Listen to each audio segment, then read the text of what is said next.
So, welcome. I am Jackie Schlegel, the Executive Director of Texans for Medical Freedom. And wow, I'm trying not to get ahead of myself, but we are on track for a really historic legislative session. So, I just kind of want to just give you the lay of the land if you've never been through a legislative session before. We've been doing this for 10 years. And at the beginning of legislative session, there's a lot of people, a lot of organizations, a lot of bills. Momentum and enthusiasm is really high. And every single week, at this stage of the game, every single day, it's like a game of Survivor. You're showing up and you're seeing which one of your friends got voted off last night because their bill died and they're not there anymore. And that's legitimately what happens during legislative session. The more you advance, oftentimes the more your bills die. Legislation is really hard to pass, and it should be, but it can be really frustrating when you have really good bills that you're trying to get to the finish line. And so we are kind of in a historic moment right now because we are, I think, about 12 days out of session, from the end of session, and we still have, I think, 7 or 8 bills in play, which is historic, especially on this issue. We've come so far from 10 years ago when we were strictly on defense and just trying to kill bad bills. So I'm going to dive in. I'm going to try to give you as many updates. We haven't had this call for about 2 weeks now, and so much has happened. So I don't know if we touched, I think this bill passed after our last call, so I'm not sure if I updated you on HB 1151. Was not a huge bill that we were working on, but it was one we were very passionate about, testified and helped move along. And this is a parental rights bill. This protects a parent's right to seek alternative treatment and to reject psychotropic medication for their children and seek alternative care. Doesn't seem like this would be like this huge thing. I mean, a parent should have the right to seek alternative care, and that should be protected. But over the last few years, we have seen, especially in schools, parents being reported for refusing to put their kids on ADHD medications or other psychotropics, and CPS gets involved, and this can oftentimes lead to a removal. This is a section of code we've actually been working on the last few years. Other things that we have done on this section of code is protect a parent's right to opt out of vaccines.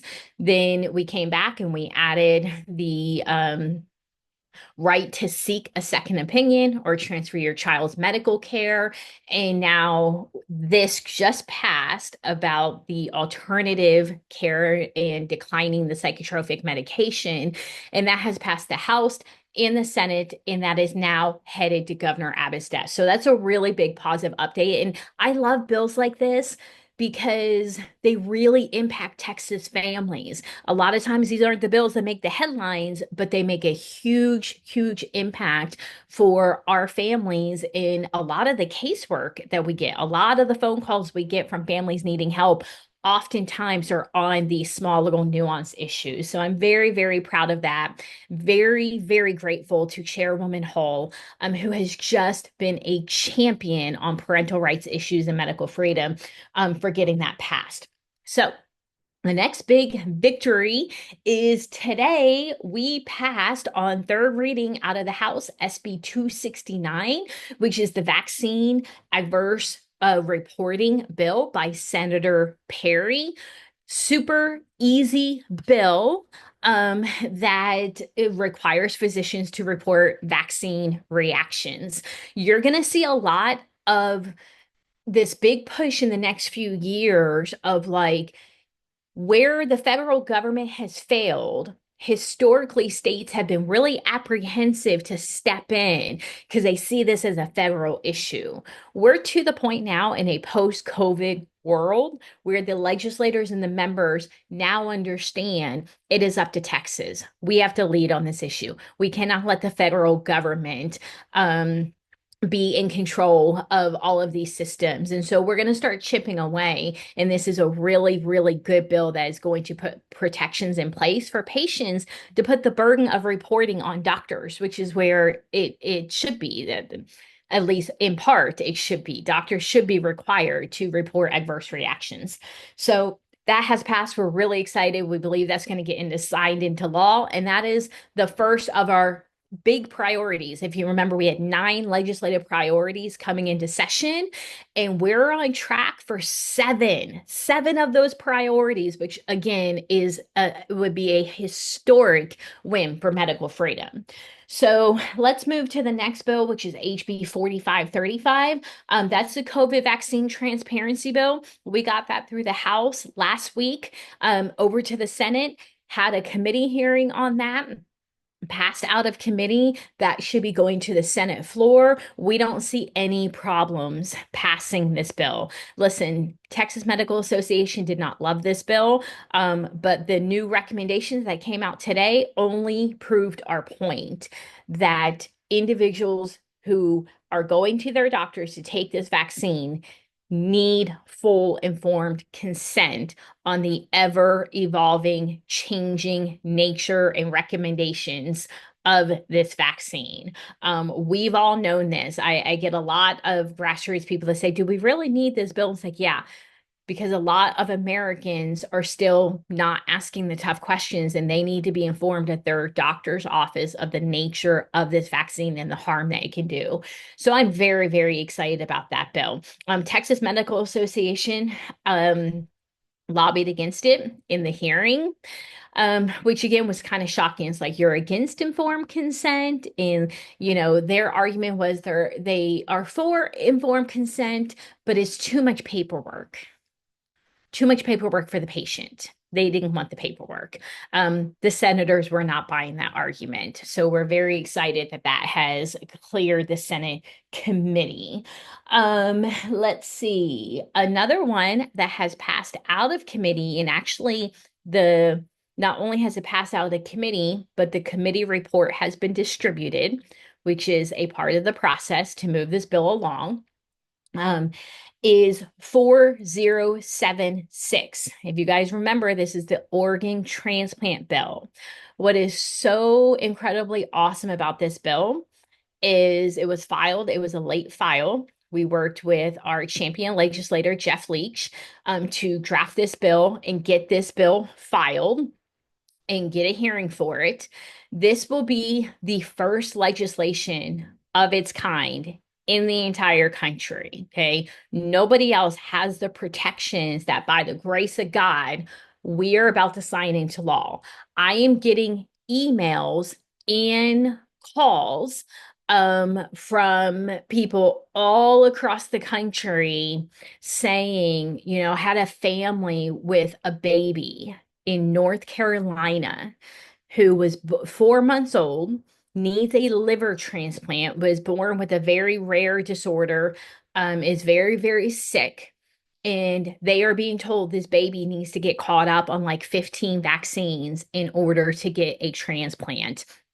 Of course, this family, they're looking at this child who's already medically compromised and saying, we don't want to do this. And so they reached out to me and said, if this bill becomes law, we are coming to Texas to get a transplant for our baby. So super, super encouraging, sweet stories like that should keep us all motivated to keep fighting the good fight.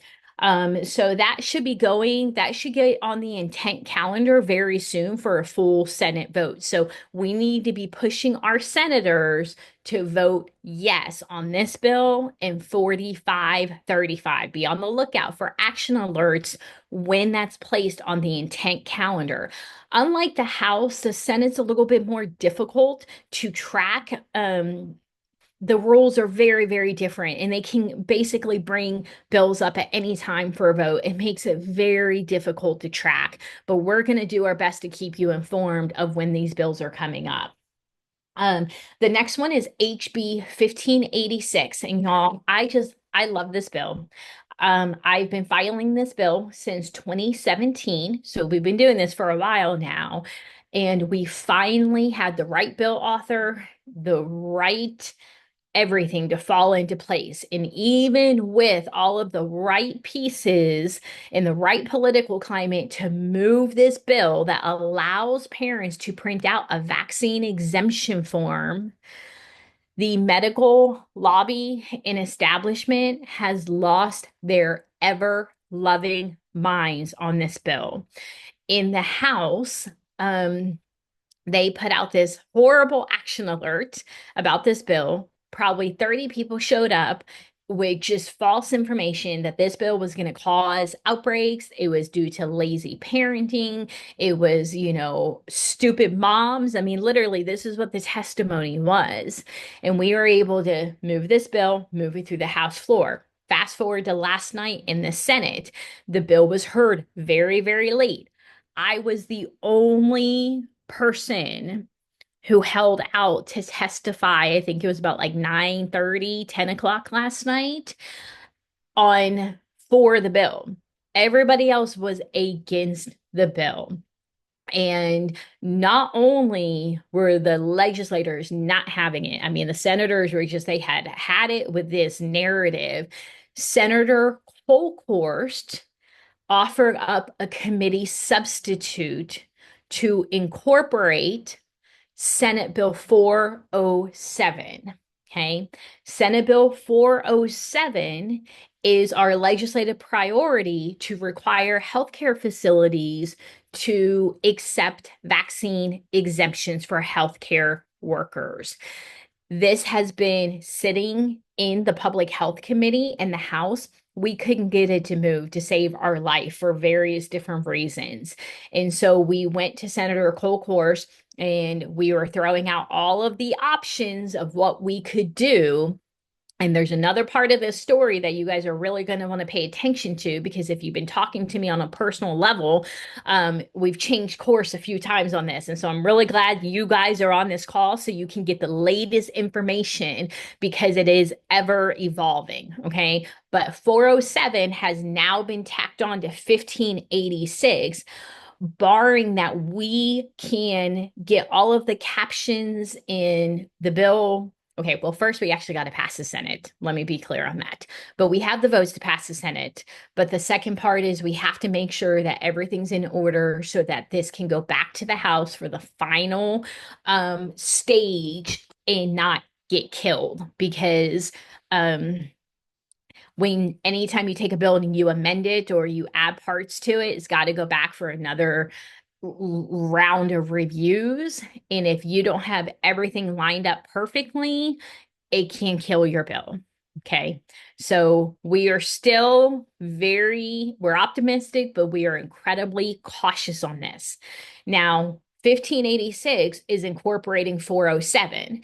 And originally we had talked about letting it incorporate 2119, which was Sparks' bill that would have required medical students and veterinary students.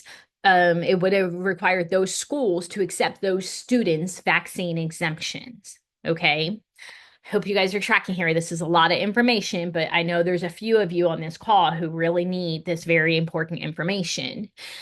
And through working with these offices, Senator Hancock had this moment where he called DSHS, the Department of State Health Services, called them into this office and said, why are these kids, why are their exemptions being denied? And the Department of State and Health Services said to him, we have the letter, we have it in writing, basically that the code is being interpreted wrongly and that these students' vaccine exemptions fall under existing law, and therefore new legislation is not needed. Now, sounds great, but we would always, of course, like to codify law, strengthen it to ensure that it's followed. However, I want to give you that information to let you know why we tacked on 407 to 1586 and not 2119. If all of these things play out as they should, and we're hoping and praying and working for, then we will close a massive loophole as far as vaccine exemptions. This means public schools, charter schools will be required to allow you to download the form to exercise your already existing right to opt your kid out of vaccines. Then college students will fall under that same protection, even medical and veterinary students. And if 407 successfully passes, healthcare workers will also be protected. This is massive because for many different reasons, but we have a shortage of healthcare workers. And right now, there are not a lot of like minded individuals in these fields because they're not going to compromise their values and their beliefs or their health by getting fully vaccinated to go into this field. So they just don't go into the field. So we feel strongly that this is good policy. We need to get these protections in place. And I know that's a lot of detail, but I want to make sure, because if you were on this call, you are very, very deeply invested in getting these bills to the finish line. So I want you to have a full understanding and the best information that we have in real time. It is, imagine like 180 offices that you're talking to, and really what our role is so some of these bills, we drafted the bills, we brought them to the legislators, they filed the bills, but we are also there to assist them to be the point people and to go in between offices and communicate on their behalf because they have a lot going on. They have a lot of bills and a lot of timelines. And so therefore we can really be an asset and a resource to them. That means very, very long days and a lot of busy, especially this time in session. We're really we're working hard to keep things moving along because hours can make or break your bill. All right, let's move on because I really want to wrap up this phone call. 4381, which is our Medical Freedom Education Act by Cole Hefner. This has gone through multiple different changes, but this is very, very important. This is now being absorbed into a committee substitute for SB 12. This bill is now on the state calendar for Saturday. Now, are we going to get to it on Saturday? The House is right now a little behind schedule. It's up for debate whether it's going to actually get heard on Saturday. But the rumor has it, this is the big last bill that the Democrats are really going to pull out all the stops to fight. And the reason they are going to pull out the stops to fight is because this is a very comprehensive education reform bill regarding parental rights. It strips away DEI in the schools. It basically just takes all of these different issues, lumps them into one bill, and hands the rights back to the parents to opt out of school curriculum, opt out of psychological assessments, opt out of mental health, school-based health clinics.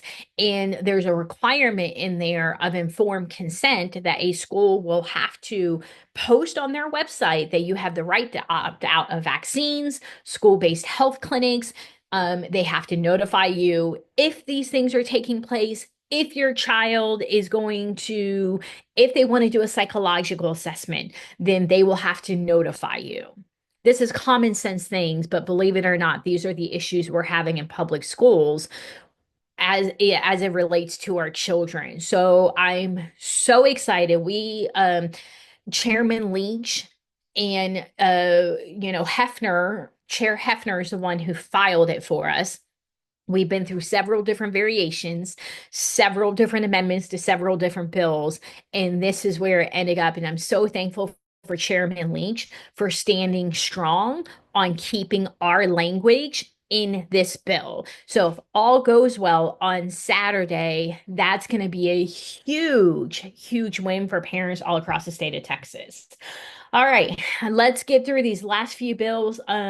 Many of you probably want the update on Shelley Luther's bill. This is 3441. This is the bill that um, would give Texans the right to sue the vaccine manufacturer if they advertise a vaccine in this state and it causes harm or injury to individuals. This is historic that this passed the House. This challenges federal law. This is probably going to end up, being challenged in the court system. Um, I am a little surprised. It's almost 7 o'clock tonight, and a hearing has been set for Health and Human Services, which is the committee this bill is in, for tomorrow. But only one bill is on that agenda. They have not populated the agenda yet. I've been watching my phone like a hawk because I was anticipating 3441 to get put on that agenda. Now, there is a possibility that they're going to do it last minute to avoid the spectacle that we've had on these bills. I would be okay with that, but I would like to get a few hours notice. But I'll be camped out of the Capitol regardless, waiting for it. So I'm hoping that's going to pop up. I would like to see it tomorrow. I don't know. I know the House is going to be working on Saturday. I don't know yet about the Senate, but call the senators, call Chair Holcourse. I know she likes the bill. She has the bill. I think she's sponsoring the bill, but we have not seen action on that yet. Another Make America Healthy Again bill, Senate Bill 25. This is more along the lines of the food reforms and that type of thing, was put on the state calendar today for Saturday. What's interesting about this is there was a committee sub and nobody's seen the committee sub. We haven't seen it yet. So we don't know what entirely is in this bill. I do have confidence in the people who are leading that, because that is not our primary focus, even though we've been a part of it. It's not one of my bills. It's not one of our bills. But I have confidence in those who are leading that. I just hope it doesn't get the fact that it's gone through so many changes. There was a lot of pushback somewhere that they were making adjustments to. So keep your eye on Senate Bill 25. Whatever version the House passes, of course, is going to have to go back to the Senate for some final touches and conference on that, and make sure the bill gets into a good place. So those are the legislative updates I have for you. I did see some Make America Healthy Again, a commission report that came out. I'm going to be honest and tell you, I haven't read it. I barely made it home in time to do this phone call and then to put my head down to get ready for the weekend, because we'll be here all weekend. The House does have a calendar, for those of you wondering. Speaker Burrows put out a calendar for Saturday, and they are saying Sunday as well. We don't have that calendar yet, but they are saying they will be working on Sunday. So I have not read the Make America Healthy Again Commission report. I'm really excited to dive into that, but it's just not going to happen.